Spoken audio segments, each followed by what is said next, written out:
Hello everyone and welcome to my channel. My name is Calica and today we're covering the case of David Augustus Burke. Before we get into this video, I want to issue a short disclaimer. This video is for educational purposes only and all of the information has been found online which I have just compiled into this video.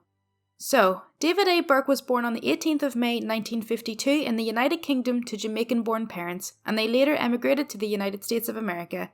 He had previously worked for US Air in Rochester, New York, where he was a suspect in a drug smuggling ring that was bringing cocaine from Jamaica to Rochester via the airline. He was never officially charged and reportedly relocated to Los Angeles to avoid future suspicions. Some former girlfriends, neighbours and law enforcement officials described him as a violent man before the flights of Flight 1771. Burke had 7 children and was never married. Burke worked for the US Air as a ticket agent. In 1987, US Air was purchased by Pacific Southwest Airlines.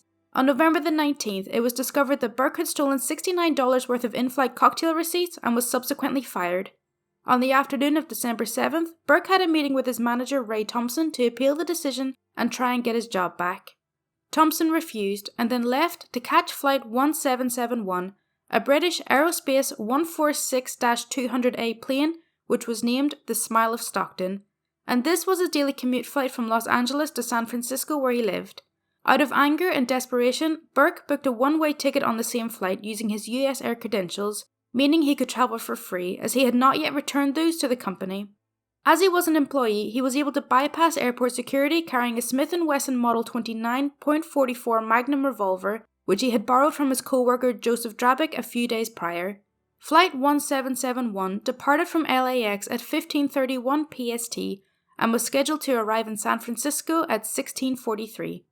Once the plane had reached a cruising altitude of 22,000 feet, it is believed that Burke handed Thompson an air sickness bag before entering the bathroom. Thompson discovered a message on the bag which read, "Hi Ray, I think it's sort of ironical that we end up like this. I asked for some leniency from my family, remember? Well, I got none and you'll get none." Burke then exited the bathroom, wielding the revolver and shot Thompson dead in his seat. At this point, one of the flight attendants, Deborah Neal, burst into the cockpit and yelled, "We have a problem." Captain Greg Lindemood turned in his seat to ask her, "What kind of problem?" At this point, Burke came up behind Deborah, shot her and replied, "I'm the problem," before shooting Captain Lindemood and First Officer James Nunn. Several seconds later, the cockpit voice recorder picked up an increasing windscreen noise as the airplane pitched down and accelerated into a nosedive. The remains of the flight data recorder indicated that Burke had pushed the control column forward. A final shot was recorded, followed by sudden silence. It's thought that this shot killed Douglas Arthur, who was a chief pilot in Los Angeles. It is believed he may have been shot attempting to save the plane and all the passengers on board. The plane crashed into the hillside of a cattle ranch at 1616 in the Santa Lucia Mountains, exploding on impact. The plane is estimated to have crashed slightly faster than the speed of sound, around 770 miles per hour, disintegrating instantly and killing everyone on board. Including Burke, 43 people lost their lives. The crash site was located by Bob Turr, who was piloting a helicopter for CBS News. Investigators from the National Transportation Safety Board and the Federal Bureau of Investigation located the parts of the handgun containing 6 spent cartridge cases, and Burke was identified as the shooter due to a fingerprint being lifted from a dismembered finger stuck in the revolver's trigger guard. They also found a note on the air sickness bag. The co-worker admitted to lending Burke his gun, and Burke had left a voicemail on his estranged girlfriend's answering machine where he said, "Jackie, this is David. I'm on my way to San Francisco, flight 1771. I love you. I really wish I could say more, but I do love you." After this tragedy, several laws were passed, including a law that required immediate seizure of all airline and airport employees' credentials after an employee's termination from an airline or airport position. A policy was also introduced that all airline flight crew and airport employees are subject to the same security measures as airline passengers.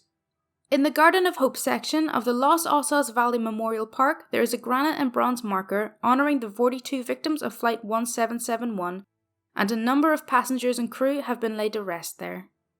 Okay, so that's all for this true crime case on David A. Burke. What do you think of this tragedy? Let me know in the comments below. I really hope you enjoyed this video. If you do want to see more content like this, then please do subscribe. My Twitter, Discord and Patreon links are in the description, and any support is greatly appreciated. Thank you so much for watching. Bye!